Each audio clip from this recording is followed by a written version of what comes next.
How does a woman have 5 or 6 children and still end up in a nursing home?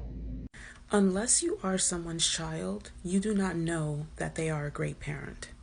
And in large families in particular, two children can have two radically different relationships with the same parent.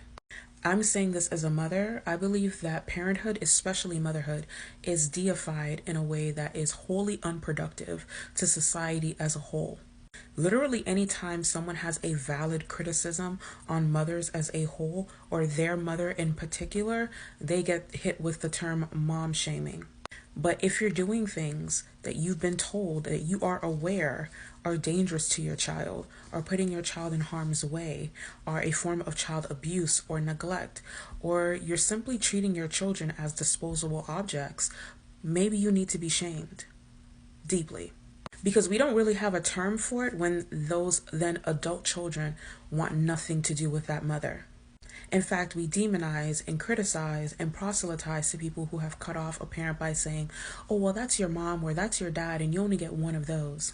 Again, using that person's position in that child's life rather than the way that they treated their children as a litmus for whether or not a relationship is tenable or should even be attempted.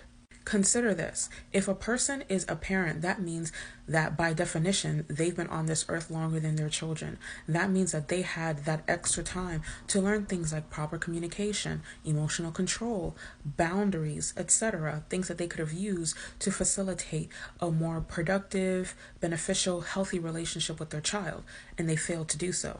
And in fact, those parents who didn't do those things will be the parents that demand the most emotional labor from their children.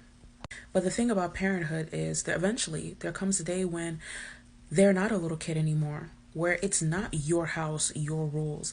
It's not because I said so. It becomes, I live in my home, you live in your home, and you are no longer invited or welcome into my home. You would think at the very least that parents who produce children for the sake of being insurance policies, right? Parents who want their children to then take care of them when they become older would watch their tongues and watch their actions when it comes to how they treat their children. Because it's only a matter of time before you do become elderly and you become at the mercy of those very people who you mistreated.